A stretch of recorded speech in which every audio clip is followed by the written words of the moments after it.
எந்த ஒரு விஷயத்தையும் நம்ம பண்ணும்போது தான் அதோட அருமையும், அதோட வேல்யூவும் தெரியும்னு சொல்லுவாங்கல்ல, அந்த மாதிரி தான்.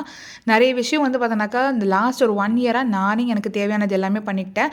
அப்போதான் அந்த பொருளோட அருமை தெரியுது. "ஓ! இந்த வேலைக்குள்ள இவ்ளோ கஷ்டமா இருக்கா?" அப்படின்னு சொல்லிட்டு. நார்மலா வந்து வத்தலெல்லாம் அம்மா செஞ்சு குடுப்பாங்க. ஓகே வத்தல் தானே அப்படின்னு நெனைப்பேன். சம்டைம்ஸ் யூஸ் பண்ணாமயே தூக்கி போட்டுருவேன். பட் அது இவ்ளோ ப்ராசஸ் பண்ணி தான் நம்ம குடுக்குறாங்கங்கும்போது பெரிய விஷயம் தான்.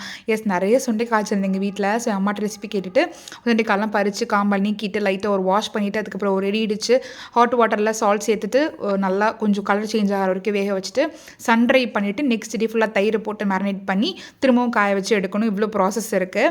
அண்ட் அன்றைக்கி வந்து பார்த்தீங்கன்னா ப்ரௌனி ஆர்டர்ஸ் இருந்துச்சு. ப்ரௌனி வந்து ஒன்று ரெகுலர் கஸ்டமர் பர்த்டே ப்ரௌனி வந்து 1.5 kg கேட்டிருந்தாங்க.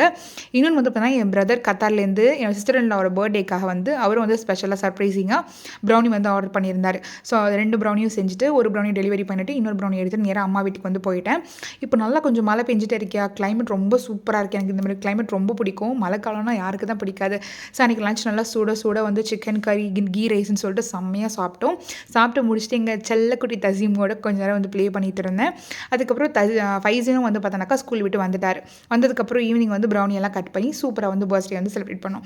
இந்த வீடியோ பிடிச்சா லைக் அண்ட் ஷேர் பண்ணி ஃபாலோ பண்ணிக்கோங்க.